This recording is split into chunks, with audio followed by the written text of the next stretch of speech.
All right, so today I'm here with Somers Varsity baseball coach, Coach JT. Thank you for coming in today. No problem. Thank you for having me, man. Of course, and let's get started with the first question. So, what inspired you to become a baseball coach? Yeah, so I played baseball my whole life. I played at Somers High School. I graduated here in 2013. Went on to play at the University at Albany. And every step of the way, I was always the big kid, threw hard, and was projectable. And there was always some obstacle that kind of came up. So I was able to learn a lot as I kind of went through all of those different experiences and was able to really kind of bring it back after my career ended to this community, to around this community, and kind of give back to some of the stuff that I didn't have when I was playing. Oh, that's great to hear. Mm-hmm. And for some of those that may not know, could you tell the viewers watching some of the basics about baseball? Yeah, so baseball is one of the oldest sports in America where basically there are 9 fielders in the field versus a lineup that typically has about 9 players on the opposing team. Everyone comes up one at a time, and the pitcher delivers the baseball to the catcher, and either swing and miss or a ball inside the strike zone gets you a strike. 3 strikes, you're out. If you get 4 balls, you get a free base. And then anytime the ball hits the ground that is not caught by a fielder, the runner has the ability to advance to one of the 4 bases, and every time you get back to home, it's a run, and whoever has the most runs at the end wins. All right, and now can you talk about how did you work up to where you are now as a coach? So pretty unique, I guess. I started off my coaching career directly after I finished at Albany when I played. I was going through some pro workouts and was dealing with a shoulder injury and decided to give myself about 6 months to really kind of rehab it and get back. And during that time period, my pitching coach just became the head coach at Iona College, and he'd asked me to come on as a volunteer assistant, also use their facilities to be able to rehab myself and get going. That summer came up, and I was going to a couple workouts that I had set up, and felt really good and kind of had this, realization that my career playing-wise wasn't really what I guess was driving me. It was more the coaching end. So I then became the pitching coach at the university, or at Iona University. Iona College at the time, now it's Iona University. And then ended up within probably 4 or 5 months, became the youngest recruiting coordinator and pitching coach in Division I in the country at that time for baseball, and really loved it until I kind of really started to get experience and coming back home, recruiting some kids from Somers, and really kind of fall in love with the community again and wanting to be back here. And I got hooked up with a couple of really cool people that own a baseball facility not too far away. And I kind of got drawn in, had a tough decision, decided to go more into that realm, into the private stuff. And then this opened up and I jumped all over it. So it was a kind of a zigzag as we went through, but I'm really happy being here, especially at my alma mater. Yeah, definitely, and that sounds like a great story. Thank you. So on to the next question. So what do you do to strategize your team for each game? Like the basics? Baseball is different than I feel like a lot of different other high school sports where we have about 5 or so 6 weeks to kind of cram in about 20 games. So it's really hard to individually prioritize individual opponents as much. What we do is we kind of create an identity for ourselves as we go through our preseason work and what we want to focus on specifically on an offensive end, a defensive end, a pitching end, base running, all of that stuff. And that kind of allows us to create this model that we are trying every game attack. And then game to game, there'll be some kids that we highlight on the other teams that we might know or know we're going to see or whatever it is. But realistically, just stay true to ourselves is the biggest thing in going out and playing day in, day out. But we kind of go over some small scouting reports and stuff like that of other teams. Oh, very cool. And what about coaching baseball? If you had to pick 1 or 2 things, do you enjoy the most? the process, I think, on an individual end and on a team end. The team end, there's just a whole other end to it, aside from the private sector, where you're seeing these group of kids and players mature not only on the baseball field but outside the baseball field. And it's a really cool thing to see, especially when they start kind of gaining some traction and success. You see kind of just how they're able to advance through it, and then on an individual end, just seeing each kid set these individual goals for themselves, and whether they might be lofty at some points or not, they just seeing how they work towards them. And there's going to be obstacles in the way, but how getting through that, and everything is kind of like its own little puzzle and trying to figure it out. Yeah, definitely. And how would you describe your coaching style? I would like to say players coach, but for me, I try to communicate as much as I can. It wasn't too long ago till once I was in those shoes. I'm not too old, and I remember a lot of those practices we had with all my friends. So I try to keep my style to be as good of a communicator as I possibly could be, because if I can explain what I am looking for, what I want, and what I'm seeing, then the player is able to react very well. I've had it where I've had coaches who are very reserved and it's my way or the highway. I don't think that's particularly correct. I think there's ways to talk to each individual to get the best out of them. So that's really what I try to drive home. And then obviously on a more strategic end, I'm very analytical, but also, like I said, being a communicator, you kind of understand how both blend. All right. And how do you keep your athletes engaged and motivated during practices and games? I guess the old way of doing it is just raising your voice sometimes. But what I've noticed is, especially at the high school level, what's different from the college and pro ranks is that process might not be there and understanding. So keeping things fresh, new, changing them often, with having the same focus in mind helps a lot of these younger kids, because when things become the same and monotonous, it's something that they're not super into, because they're not understanding how much we're just trying to accumulate positive reps. So if we're changing things often with the same focus, they're able to kind of focus up as we're changing some of the constraints around them. Okay. If you had to pick one or maybe two, what is the toughest opponent you've had to strategize against in your coaching career, and why? I guess the college ranks was always going to be one of those first 4 weekends that you play, because as a Northeast school you go down south and you're always going to play the really good schools down there. We played University of Maryland, we played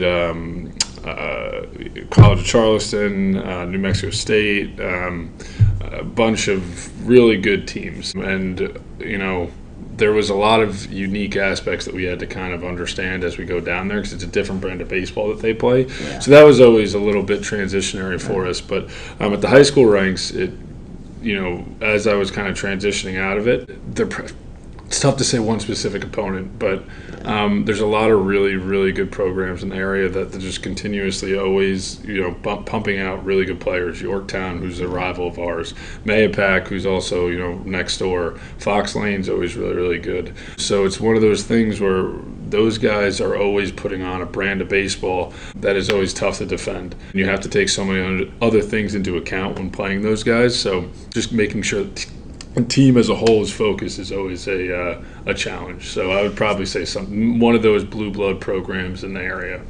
Yeah, okay, cool. And when a player joins the team for the first time, what are the factors that help you decide what position or where on the field would work best for that player? So, experience is huge. When you get into the next levels, that's usually where they'll maybe change some guys based off of athleticism and experience. The high school level, it's a little bit more sensitive.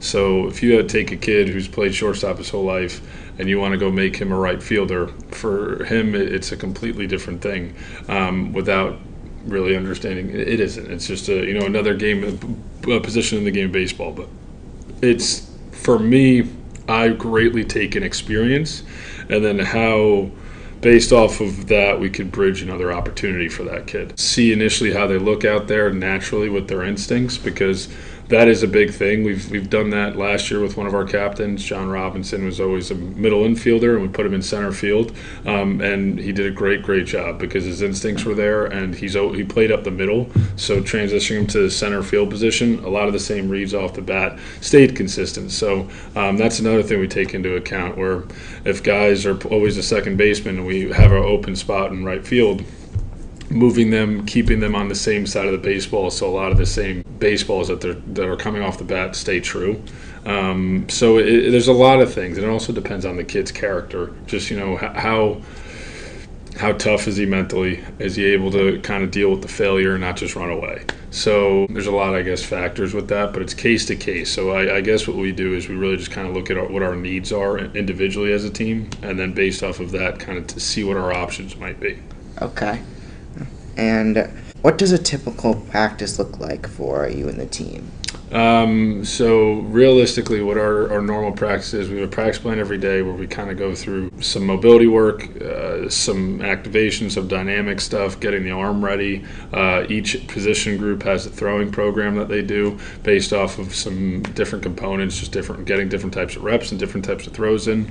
Then we do individual work where our pitchers go off and do their protocol, which is a lot of drill work and some mound work, and depending on where they are in their intensity. Catchers go off and do their own individual work. Infielders, outfielders. We do that for about 20 to 30 minutes, and then we come back in as a team. We do some sort of team defense, whether it's reviewing our bunt first and thirds, situational stuff, rundowns, all that kind of stuff. And then we go into our offensive section, which takes about an hour. We do multiple different stations, get them in their hitting group, depending on our team philosophy, where we're lacking, that or potentially what we're going to be seeing that next game or next week. And then after that, we kind of regroup, have our end meeting, and then that's it. So the structure generally stays the same, but realistically, the different components might change here and there. All right, so now getting into more of like your life. So outside of like coaching solos, what else do you currently do for a job, for a living? So I have a couple other things I do. So my main job, my full-time job, is I work for Westchester County Parks and Rec. I do like infrastructure management. Basically what it is my responsibility at the facility that I'm at is organizing different crews, doing landscaping, building upkeep, stuff like that, just general maintenance work, and kind of running a team of guys through that stuff. And then obviously this isn't right now directly after that, and then I also work at a baseball facility as well that I'm part of called Hudson Athletics, and I'm able to train a lot of our guys and a lot of other guys from the area as well. Okay, that's cool. And now focusing back on the team, what makes this baseball team the threat that they are, the Somers team? They're tough, they're gritty. I've challenged them a lot, and they've responded. Right now, we're still trying to put together that complete performance, but we've shown flashes that when we have a little bit of everything going on, not a lot of teams can compete with us. We can swing it well, we can pitch it well, we can pick it really well, we can run well. We're just trying to make it all kind of be cohesive. Once we do that, I really do think that this team is special. And the people on the team make it 10 times better. There's not a lot of times I'm screaming to go get this set up or that set up. It's just kind of happening. And it starts with our 4 senior captains as well. So it's just a good group, cohesive group that enjoys being together every single day, that are very, very talented. So I think as long as we kind of keep on working towards our end goal, the playoffs could be very fun. Yeah, I think that's one thing. Definitely, glee is like an important part of being on a team. Definitely. Yeah. So, can you describe some of the strongest characteristics of this team? Honestly, I think their strongest characteristic is how much they like being around each other, which is a huge aspect in any team sport. I mean, the kids, sometimes I gotta kind of get on them a little bit because it's not just practice, isn't just hanging out with your friends, but they really enjoy being around each other. They really like just whether it's helping out our youth organization for some youth organization stuff or clinics or a practice or a game, they're always smiling. They're loving being together, which as a coach is really awesome to see. Some other strong characteristics within the game: our front end of our pitching staff's really, really talented, and our lineup when they're clicking is really, really good. So again, I think realistically, as long as we kind of get those two pieces to come together, we are a very, very good team. All right. So next question is, how have your players impacted your coaching? They've given me, I guess, a different meaning to this game. Every kid I've interacted with has taught me a lesson individually as well. Whatever level I've coached at, I always thought, the top was going to play professional baseball. I had that dream for a really long time. And, I took that step away and decided to turn that down to go and advance my career in coaching. And it was because of just how much enjoyment and passion I did have for teaching and for being able to help these kids in the process and get further than I did, or have more opportunity than I did. So I don't think the players understand this, but they've impacted me way more than I've ever impacted them. Just seeing those little victories here and there, allows me to go home, rest my head at night, and know that I'm doing a good job. All right, and final question: if you had to pick one, what is your most proudest moment as a baseball coach? That's tough. There's been a lot of, like I said, those little individual victories. I'm not very good at, celebrating as it's going. I don't, I always try to look at things subjectively after the fact. But realistically,